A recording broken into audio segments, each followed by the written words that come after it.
इसलिए ध्यान के आखिरी चरण में मैं आपसे कहता हूं कि आप जैसे हैं मुर्दे की भांति हो जाएं। कुछ भी हो रहा हो मुर्दे की भांति हो जाएं, नहीं तो ध्यान की जो शक्ति जगती है उसको भी आप बाहर ले जाएंगे, वो तत्क्षण बाहर चली जाएगी। अगर आपको आंखें खुली रखने का मौका दिया जाए तो ध्यान की जो शक्ति जगी है आपकी आंखों से तत्क्षण बाहर घूमने लगेगी। आप किसी व्यर्थ चीज पे उसको नष्ट कर देंगे। पास में खड़ी कोई स्त्री दिखाई पड़ जाएगी, कोई आदमी नाचता हुआ दिखाई पड़ जाए, कोई व्यक्ति पागल सा मालूम पड़ेगा। आपको पता नहीं कि आप क्या कर रहे हैं, लेकिन आपकी आंखें अभी ताजी हैं, भीतर ध्यान पैदा हुआ, आप उस ध्यान को नष्ट किए दे रहे हैं। एक क्षण में, घंटों में जो पैदा होता है वो एक क्षण में खोया जा सकता है। इसलिए कहता हूं आंखें बांध के रखें ताकि वो जो ध्यान पैदा हुआ आंख से बाहर ना बहे। इसलिए कहता हूं शरीर को मुर्दे की भांति छोड़ दें, जरा भी हिलाएं डुलाएं ना, क्योंकि आपको अपनी ही बेईमानियों का कोई पता नहीं। कहीं लगेगा कि पैर में दर्द हो रहा है, कहीं लगेगा कि हाथ जरा ठीक कर लें, कहीं लगेगा सिर में खुजलाहट आ रही।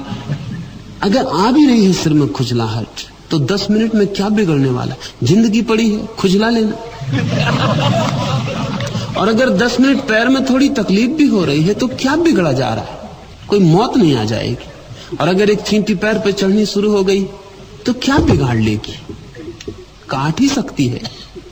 कोई सांप भी नहीं चढ़ गया है, चींटी ही चढ़ रही है, मगर एक चींटी आपको बेचैन कर देती। चींटी बेचैन नहीं कर रही, चींटी बहाना है।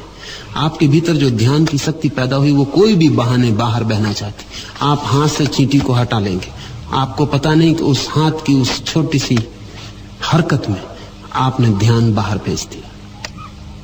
इसलिए कहता हूं कि जब ध्यान की ऊर्जा जगती है तो सब तरफ से रुक जाएं, बंद पत्थर की तरह हो जाएं। इस 10 मिनट में बाहर की दुनिया रही नहीं तो ही किसी दिन किसी क्षण मौका आएगा कि ध्यान धक्का मारेगा, बाहर जाने का उपाय नहीं होगा तो धक्का मारेगा और भीतर की एक झलक मिल जाएगी। एक झलक मिल जाए तो फिर आपको रस और स्वाद आ गए, तो फिर आप भीतर की तरफ जा सकते। लेकिन आप छोटी चीजों में खोने को तैयार,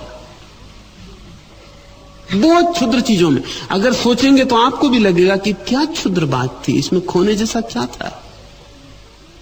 खड़े थे, थक गए थे तो इसमें क्या अड़चन आ रही थी। लेकिन मैं देखता हूं कि आप अपने को कैसा धोखा दे लेते, जल्दी से बैठ जाते। मैं कहता हूं रुक जाएं, आप जल्दी से बैठ जाते। मैं कह रहा हूं रुक जाएं, जैसे हैं वैसे आप जल्दी से बैठ के ठीक आसन लगा के। आपको पता नहीं कि आप क्या कर रहे हैं, किसको धोखा दे रहे हैं। कोई मुझे धोखा दे रहे हैं, मुझे धोखा देने का क्या सार। आपने ही 30 मिनट इतना श्रम लिया और आप 1 सेकंड में उसको खो रहे हैं क्योंकि आप ध्यान बाहर दे रहे हैं। शक्तियां जरा से छिद्र से बह जाती और आप ये मत सोचना कि नाव में केवल एक छेद है इसलिए क्या हर्ज, पार हो जाएंगे। एक छेद का सवाल नहीं, छेद है इतना काफी। एक छेद नाव को डुबा देगा और ये बेईमानियां छेद बन जाती।